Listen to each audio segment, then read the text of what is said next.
Goedendag, Korolevu, sir. Thank you.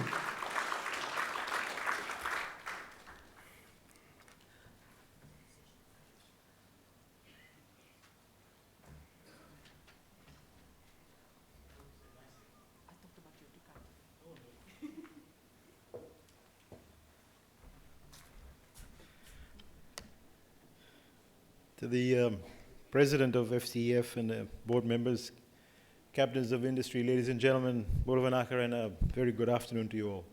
Hope you all enjoyed the prawns. There wasn't any left when I got there. I'm actually delighted to be here this afternoon amongst the representatives of the key sectors of the economy. And I see this forum as an avenue through which the private sector can make contribution towards government's policies. The role of the government, ladies and gentlemen, is to provide the enabling environment where you, the industry, can flourish. And however, your progress cannot be at the expense of the environment or our future generations. Therefore, all investments, whether domestic and foreign, will be going through an environmental sustainability test in line with the Fijian Green Growth Framework that was launched earlier this year. Ladies and gentlemen, in this session, we'll be discussing issues that are at the core of the Fijian government's plans, and that is the improvement of investment climate and the reduction of the cost of doing business. However, before we discuss our plans, we need to assess where we are today and what has enabled us to reach there. Basically, I really wish to give you a snapshot of the Fijian economy in terms of statistics. Now, for 5 consecutive years we've had positive economic growth. For 3 consecutive years, it has been above 4%. And 2014 recorded the highest ever economic growth of 5.3%. 2015 growth is anticipated to be maintained above the 5%.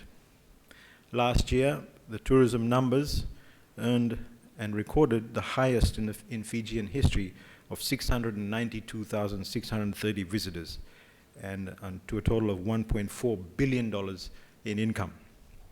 Tourism numbers of the first half of 2015 indicates growth in earnings by 8.7% or $377.8 million odd dollars. And the numbers are up by 9.4% to 415,011. Investments, ladies and gentlemen, for 3 consecutive years have hovered above 25% of GDP, and a significant portion of total investment in 2014 was from the private sector investments, that is 19%. Over 50% of which is attributed to domestic private sector investment. This year, investments are expected to be around 26% of GDP.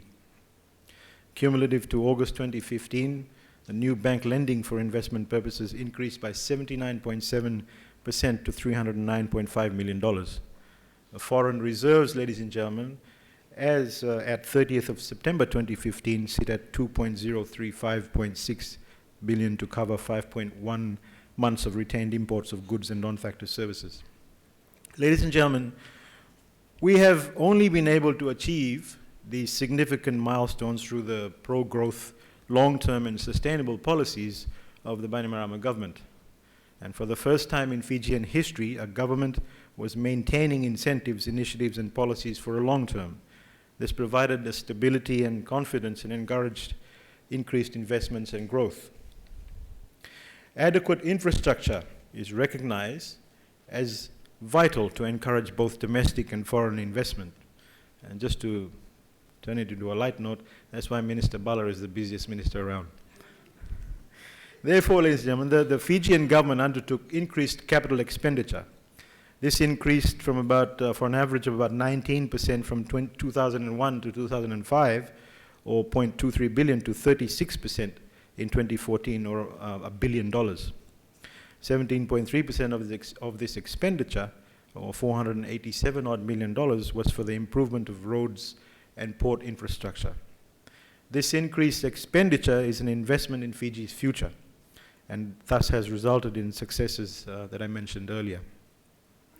Additionally, ladies and gentlemen, the government reduced corporate tax to a flat rate of 20%, which was further reduced to 17% for companies relocating their regional or international headquarters to Fiji, and to a low of 10% for companies registering on the South Pacific Stock Exchange. This move was to encourage more investment by domestic and foreign investors. We have also provided a streamlined tax structure, tax-free regions also for various and different types of investments. Today, we also have the best internet and mobile connectivity in the region. We have invested in more than 30-odd telecenters around the country, and we'll be soon launching digital television. We have invested in a knowledge-based economy by providing free education to all Fijians. And this has enabled the availability of a well-educated workforce. We've worked towards minimizing business registration requirements, especially for smaller businesses. The investment approval agencies have developed standardized checklists. Ladies and gentlemen, to achieve the perfect investment climate, it depends upon an entire ecosystem of good policies, investments in human and physical capital. However, everything cannot be achieved quickly, and instead it requires a systematic approach, which has been undertaken by the Fijian government thus far. Our overall vision is to develop Fiji as a vibrant, dynamic, and internationally competitive economy that serves as the hub of the Pacific. And I must add here that this vision cannot be achieved by the government alone. We need strategic partners, and such as the private sector and civil society. This has been clearly articulated in our Fijian trade policy framework, which provides the overall policy guidance for the growth of Fiji's trade and investment interests. And for those of you that are interested, we have quite a few copies. One of my assistants is here to hand them out. Over the years, we've had and received concerns from our domestic investors that they were left out on their own, whilst the foreign investors were provided with additional assistance and guidance. Well, that's changed. In 2012, Investment Fiji was directed to work with domestic investors, basically to hold their hands and guide them through the investment approvals process. And since then, Investment Fiji is assisting domestic investments of $500,000 or more. Additionally, with the launch of the online single window clearance system for foreign investments, there are moves to provide similar service for domestic investors. This will significantly improve the ease of doing business in Fiji, as it separates registration of investments from business establishment procedures. Therefore, we have prioritized the completion of the one-stop shop concept that will basically include Tier 2 agencies and enable information sharing by both Tier 1 and Tier 2 agencies. This will enable the streamlining of processes and the reduction of costs. In order to create more opportunity for investments by micro, small, and medium enterprises, the Fijian government is in the process of finalizing the tiered business license fee structure. This will allow for businesses to pay fees according to the operation and their annual turnover. Ladies and gentlemen, it is highly important that to achieve the desired outcomes for both our domestic and foreign investment, therefore we are in the process of developing an investment policy that will set the pace for future investment, regulatory, and policy decisions. Additionally, ladies and gentlemen, to attract the best foreign direct investment, it is important to modernize the Foreign Investment Act, and hence work has begun with the World Bank on the review process. We have received the diagnostic report from the World Bank, and now we'll work with them to put in place milestones to achieve a modern and responsive Foreign Investment Act. To reduce the cost of business, we are reducing the requirements for establishment of businesses to essentials and remove any procedures or requirements that are not necessary. It is important that business registrations are done with a single point of contact. I've had numerous complaints about bureaucratic nonsense that has created this environment. So we're in the process of removing all of that. Furthermore, we're in the process of undertaking further discussions with the Economic Development Board in Singapore to learn from their experience of initiatives that can be implemented in Fiji to enhance and streamline our investments, approvals, and promotions processes. We have also noted that there is a low conversion rate of foreign direct investment that are registered to ones that have been implemented. Hence, we will undertake a detailed analysis to identify the reasons for this low conversion rate. We're also working towards improving the foreign investment projects database by linking with Investment Fiji to agencies such as the Reserve Bank of Fiji, FIRCA, and FNPF, the Department of Immigration and the Registrar of Companies. This will enable better monitoring of status of project implementation, capital inflow, and employment that has been created.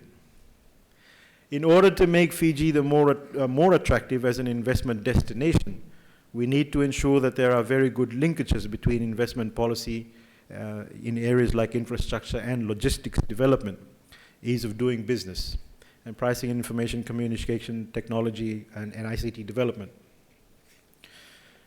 To achieve greater coordination between the state and the private sector and other stakeholders, the Fijian trade policy framework provides for a mechanism for that implementation that will allow for all the relevant stakeholders to be part of the investment facilitation subcommittee that will undertake the implementation of the policy recommendations.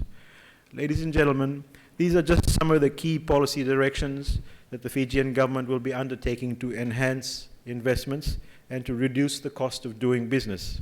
The Fijian government is undertaking the necessary policy and regulatory reforms.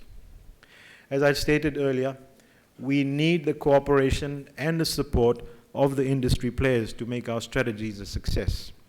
The perfect environment, ladies and gentlemen, cannot be done or created immediately, but it requires planning and a coordinated effort from all the players in the economy.